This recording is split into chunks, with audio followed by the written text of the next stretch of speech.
dive, where we extract the most important nuggets of knowledge from the sources you've shared. Now, when we think of beginnings, we often picture something simple, a clear starting line. Right, straightforward. But what if the very first word of the Bible, Bereshith, contains layers of meaning so profound they really reshape our understanding of creation itself? It's true.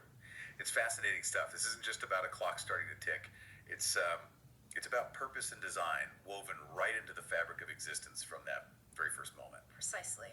So today, we're embarking on a deep dive into Genesis. It's the foundational book, really sets the stage for everything that follows. Absolutely, it all starts here. We'll be exploring some profound insights into creation, human nature, the power of choice, and how divine purpose unfolds even when things look messy amidst our flaws.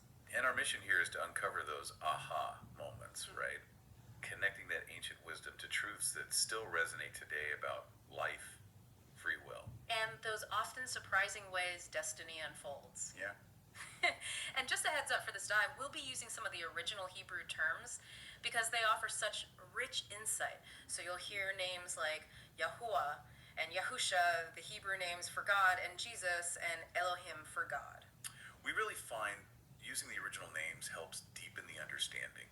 So if you've ever felt maybe overwhelmed by information or just wanted to grasp the deeper why behind stories you thought you knew, then this dive is definitely for you. We'll be your guides, pointing out the key insights, digging into fascinating details, and hopefully leaving you well-informed and with plenty to think about. Okay, let's unpack this. Our journey begins, quite literally, at the beginning with that very first word of the Hebrew Bible, Bereshith, spelled Jew.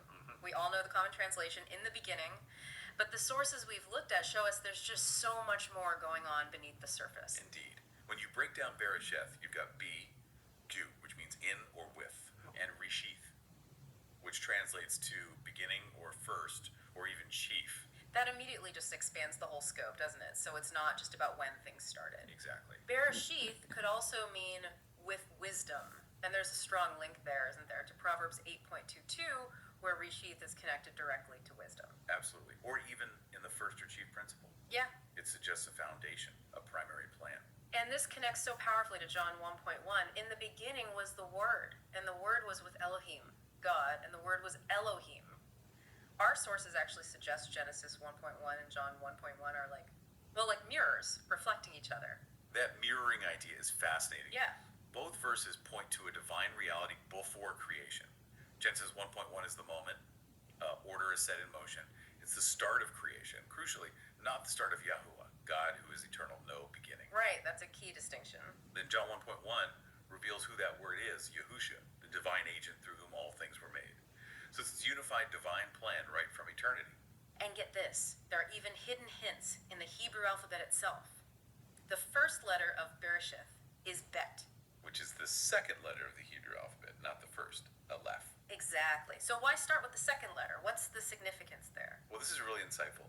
The choice of Bet subtly shows us a few profound things. First, there's something before the beginning.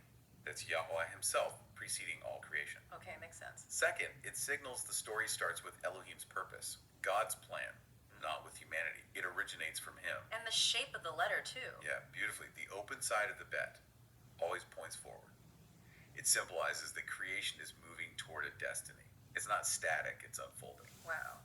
So if Yahweh is the source and creation is intentional, full of wisdom, how does this ancient word Bereshith resonate with us today? It fundamentally shifts our perspective, I think. It sets the tone. Yahweh is the ultimate source. Creation wasn't random. It was intentional, filled with wisdom, with purpose. So for us, it's a constant reminder. Everything has its beginning in him.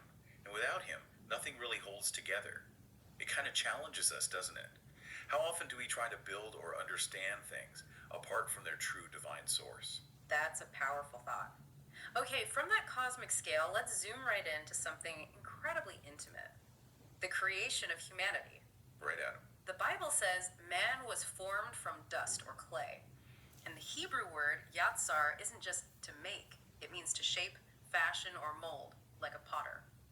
That connects directly to the name Adam, which comes from Adama, meaning earth, soil, clay. So we are quite literally earth mixed with divine breath. And it wasn't a distant thing. Yahuwah breathed into his nostrils the breath of life. That's nishmat chayim in Hebrew. This is more than just oxygen. Much more. It's a direct impartation of spirit breath, the spark of life, the soul itself. The sources use this vivid analogy, like an EMS rescuer breathing life into someone. Picture it. Yahweh stoops down, face to face, places his mouth over the nostrils, divine breath enters, and that clay figure instantly comes alive. That imagery really drives home the intimacy of it all. It highlights why this matters so much. Unlike animals just spoken into existence, Gimmon was personally formed and personally breathed into. Our very life is, in essence, borrowed breath from Yahweh. And every breath we take is a reminder. The breath in me is his gift. It's this constant physical connection back to our Creator. Okay, now let's turn to probably the most famous boundary ever set. The tree of knowledge of good and evil. Right. Was the tree itself inherently bad? Like, was the fruit poisonous or something? Our sources are pretty clear. It wasn't evil. No, the tree itself was morally neutral. The real issue was obedience versus disobedience. Okay. And that phrase, knowledge of good and evil, it didn't just mean knowing facts about morality. It meant claiming the ability to define morality for oneself, deciding good and evil independent of Yahweh. So God's intent. Yahweh wanted humanity to trust him as the source of wisdom, not seize that authority for themselves. The tree was a boundary, and one source puts it beautifully. Boundaries don't exist to tempt. They exist to give love